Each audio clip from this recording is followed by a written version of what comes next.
Santa Cruz, taga diri yun, no? Dili gyud ta modawat o tagalaig lungsod, no? Dapat ang chief sa SGUDS CID di gyud na mugikan sa laing lungsod, dapat Santa Cruz gyud. Kung ako ay matuman as superintendent, if ever I'll be back here as division superintendent of Santa Cruz City Division. And I'm very willing, no? Dili pa ko humahuman sa Division of Santa Davao del Sur. Halimbawa, dili pa may mag-change of change of assignment. Then, kung ma-open na ni, I'm willing to leave the Division of Davao del Sur to be the new Division Superintendent of Santa Cruz City Division. Kay para dili ihatag sa lain, no? Sayang kayo atong kuan diri tapos butangan lang og ng dili mao. So dapat magsugod ang Division of Santa Cruz City nga with a bang, no? Dili lang bang lang, no? And of course to all the school heads who are around today, some of them beam kining magnetic smile, some already naka-smile, no? Sana ilang to. O ang nakita nako nga mura og duha-duha o kanang murag di na kayo gid mo smile si Sir Tington Albiso. So kana na siya willing to dili na ton, no? Willing to retire, no? So dili na Albiso yung apelyido, willing to retire Albiso, no? My goodness. And of course to our yung principal sa secondary school, si Sir Amoroso, Nestor Amoroso, and si Ma'am Claricel Bermejo of Sibula National High School. Wa pa magkukuna assign sa Santa Cruz City Division, manang dili pa na ko kayo kuan. Wait for the time, the right time. To all the teachers of the different schools of Santa Cruz North, kisa namin nabilin sa eskwelahan namin. To all the parents who are here also, and of course to our big time stakeholder din sa Santa Cruz City Division. So I'm, excited na kumubalhin sa Santa Cruz City Division, no? Kay gawas sa amigo kay nako ang mayor, no? Kababata nako. Then naapod tay mga ginatawag nato nga mga stakeholders who are really very very supportive, no? Mo nang you are in good hands. Ug nana ko sa Santa Cruz, I am in best hands, no? Dili na good hands, no? I'm in best hands, no? And I am willing nga mo extend sa akong retirement, no? Kay magpasa daw 3 years o sa ka-division, then after that mo retire na ko. Kaya kay kumay mong city ang Santa Cruz, so I will extend my retirement, no? Para ma-serve ang Santa Cruz. Anyway, doon naman lang sa Davao, no? Dali na lang, pwede na baktason gikan sa Davao padulong sa Santa Cruz.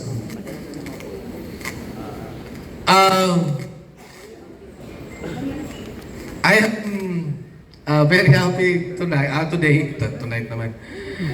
Because as you all know, this activity parang no? Parang bibingka, no? Lulubog, lilitaw, no? Madayon dili ba madayon? Okay. Because of the erratic schedule of the Department of Education. Kauban po sa erratic nga weather, no? I am supposed to be in Baguio today because of national orientation of the ARAL program. But then last Tuesday man yata, there was an advisory that that particular activity will be postponed siguro August 1 and 2. So that is why ang Lunes unta na mahitabo, di ba? Next Monday na unta. Kay gusto man jud na sila nga ang ma-install ang superintendent, no? So nadayon na gyud, no? Karong hapon. So manang ginatawag nga if the time is right, the Lord will make it happen. So ang katong ingon na sumadugangan pag isa ka daw among kuan samot na kabugat ang ilang dughan. Pero karon this is really it, no? And I believe that your present school assignment is God sent to you in silver platter. That was prayed over by your PSDSS, but by your PSDS, who is known to be not just a bright mind, a beautiful face, but also a prayerful leader. Naman ay pinaka-importante sa ka-leader. Bisan pag maayo ka nga mulid, you have all the skills, but if you are not prayerful, then it's not really enough. Because the first thing that a leader must have is kanang ginatawag nato being prayerful. No, mao gyud ay number one. No, because every decision that you make, it should be first be done and firstly by praying, no, before doing so. No, so that is why do not worry because your assignment was prayed over, and again, that's the one that is given to you by God.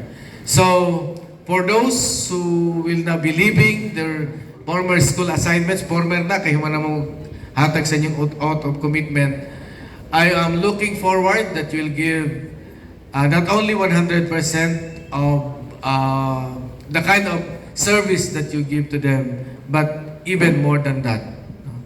Taking the extra mile in order to help not only our learners who are the center of our educative process, but also our teachers who also need your care and pampering. No, di ba, mga teachers? Mga ganing gibalik na ako tong empower the teachers. No? Kaya once you empower your teachers, then you will really find yung ginatawag na is in doing business in your job. No? Oh, dili kay ayaw sa kuan hantod nga dili mo agi sa ako kinanglan tanan nga kuan di ba? Oh, murag mo nang mga kuan magulat tala magnanga kay usa may sunod nga imando sa among hari o sa among reyna. But then really empowering your people will make your work easy.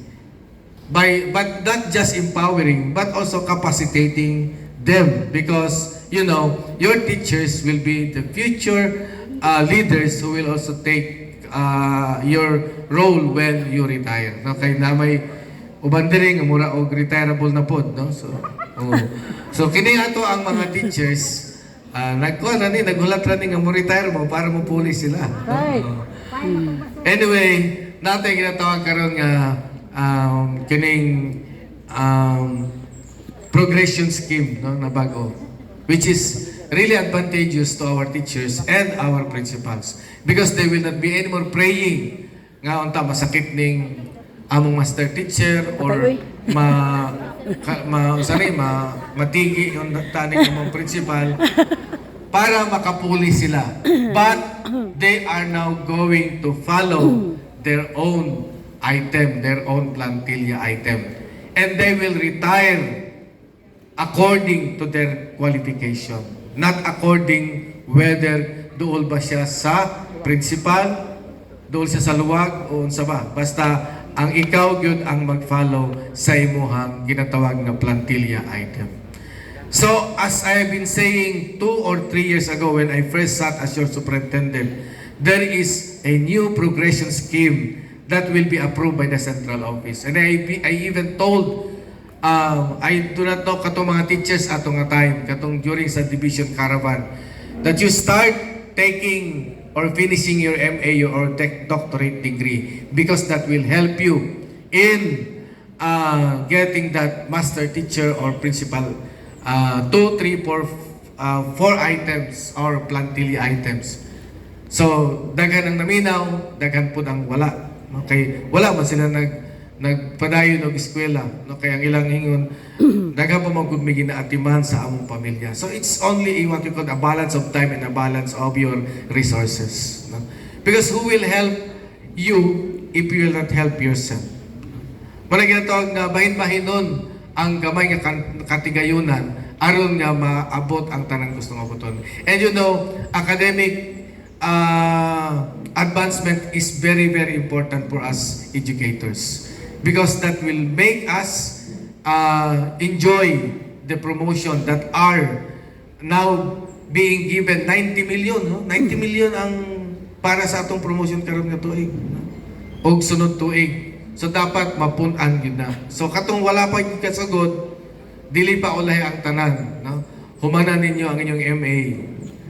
Labi na katong mga principal na, no? Dili na biya ang mga kuan, no? Ang mga master teachers sa una pwede pa nga kanang complete academic requirements karon kinanglan MA graduate, no? So bago pa lang gikan sila mamahisa sa tuping, no, sa assessors training, and after that they will be having a roll out to all of you, no, para kung unsa ang mga next step that you are going to do, documents that you are going to prepare, and how you are going to do it in your respective schools. So this installation and yung tinatawag nating oath of commitment that we are doing this afternoon not only resemble the kind of movement that we have here in the Department of Education that keeps on telling us that we are not permanent in our position. So wherever you will be assigned, particularly now in your new assignment, make sure that in 3 or 5 years that you are in your particular or respective position, make the most out of that stay and make a particular or an essential, noteworthy, unforgettable na legacy in your own school. If you are already good, better, or best in your respective school or in your previous school assignments, then you make it better if you are already good, you make it best if you are already better, and you make it better than the best in your next school assignment. Because there's no such thing as yung measure of success when you reach the pinnacle of success. There's no such thing as pinnacle of success. Because after your after the yung ginatawag nato pinnacle, napamanggi makita nimo nga taas pa nga bukid, no? So mo na imong mga latason ng mga kabukiran in your new assignment. There will be challenges ahead of you, but as a leader, I always see to it to follow the ABC in leadership. ABC, which means adapt, balance ang letter B, and C, change. Ayaw baliha. Ang uban ang ginahimo CBA, no? Change, then diya pa i-balance, o niya pagkaman mo adapt, so baliktad, no? So try to learn the different way. You cannot learn this one in any school or top-notch university. This is what we call the school of paniid, no? Eskwelahan sa paniid, no? Panid-i ang inyong environment. Have an environmental scanning sa inyong stakeholders, sa inyong parents, mga teachers and learners, particularly in your school. Because there is no such thing as same kind of stakeholders, same kind of teachers, and same kind of learners in the school where you came from. You cannot apply the best that you have done in your previous school and you tell yourself, I will succeed in my next school because I have done it the best way in my previous school. It's not a guarantee. No? Because sabi nga, every fox have different stroke. No? So mo na siya. No? Mo na ang pinaka-importante yung ginatawag eskwelahan sa paniid. No? Have, like what I am doing, I have what we call yung mental profiling of all the people in the community. Sa inyong mga leaders, have your extra time to dili mag-investigate pero to ask, no, to learn, no, dili kay mag-judge kadayon sa primero pa lang niya kakuan, i-judge mo dahil niya nga siya. No? There are things that we need to learn when we are in that particular station, when you are in that particular school. Manang ginatawag natong doing or following that ABC will determine the success of your stay in that particular school. So, make your presence really yung tinatawag nating like isang bagyo na may impact sa isang community. Do not let me learn or do not let me receive a news nga kini nga gibutang dito, sir, sa mo tayo magibutang sa mga eskwelahan nga peragaba man to. Di ba mas nindot paminawon nga nindot lagi itong imong gibutang sa among eskwelahan kay kanang na kuan gyud ang the best namo tanan. Dili kay the best kayo ang principal, unya the worst kayo ang mga teachers. No? So dapat the other way around, no? Wala ginatawag nga lumsan nimo imong kaugalingon sa serbisyong tinud-anon, matinud-anon, no? So lumsan ang imong kaugalingon sa serbisyong matinud-anon, no? So the more learners nga dili mag-drop can read with comprehension, and the more teachers who will be promoted to the highest position or to the highest plantilla item, Master Teacher 5, nga imong mabuhat sa imong eskwelahan, then that's the success that I'm looking for in all our school heads. Not nga ang principal gidayig tungod sa maayo kapag ka principal. Kay dili ka maayo nga principal kung dili nimo dalaon ang imuhang tibuok nga eskwelahan sa imong ginatawag nato sa imong success nga imong naanto. So manang very important yun na in reaching the top, everybody should be there. Not nga ikaw lang isa, naka sa top niya, naghangat, nagtanaw lang ka dito, no, sa kan. Mura kag nasa low A, ng uban dito lang sa ubos, no? Di ba todo mo sa low A? No? Low I, no? Low I Elementary School, no? Sa Picas, no? So, again, this may be your last assignment sa Division of Davao del Sur because your next assignment will be in the Division of the City of Santa Cruz. No? Tapos, this may be your last stay in Santa Cruz North because you will be in the future, you'll be in Santa Cruz East or Santa Cruz West. Kailangan man kayong City Division nyo, doon ka district. Himo yung tulo, no? Pwede tulo, pwede upat. Kung dili tayo kakaya ka-create og another district nga East and West, pwede na ito mag-separate district ang secondary.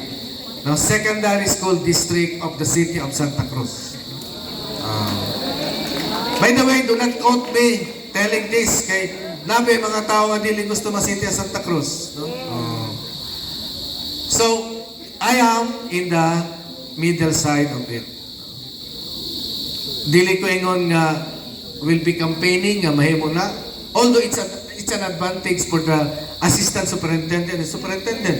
Tungod kayo na ibagong division, then katong mga assistant division nga nang dungis na yung taon o assistant, mabutangan na or mahatagan na sila og superintendent position.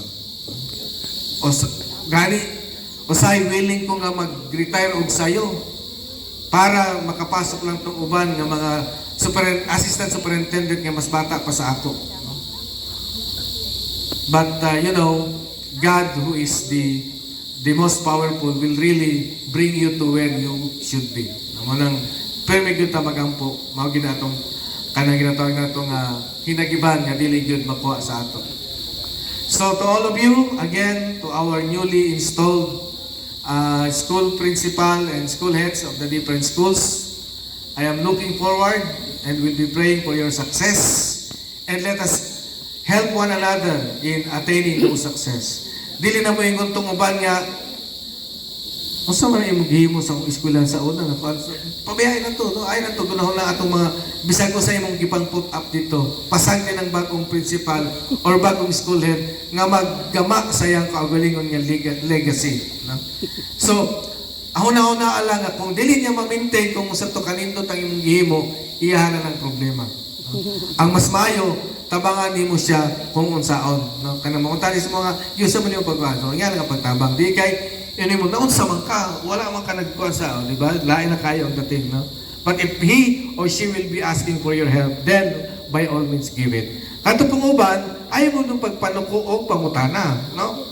Kuha na po siya kay sa ngalan nga nag-stay siya diya for 3 or more than 4 years, kabalo siya sa kung usa na ang angin nimong bantayan, no? Pero ayaw po dayon-dayon og tuo sa iyang gisulti. Pag himo po og imong kaugalingon nga paglantaw dito sa kanang environment. Kay basi lahi ang iyang na agian dito nga lugar. So again, to our stakeholders, thank you for coming.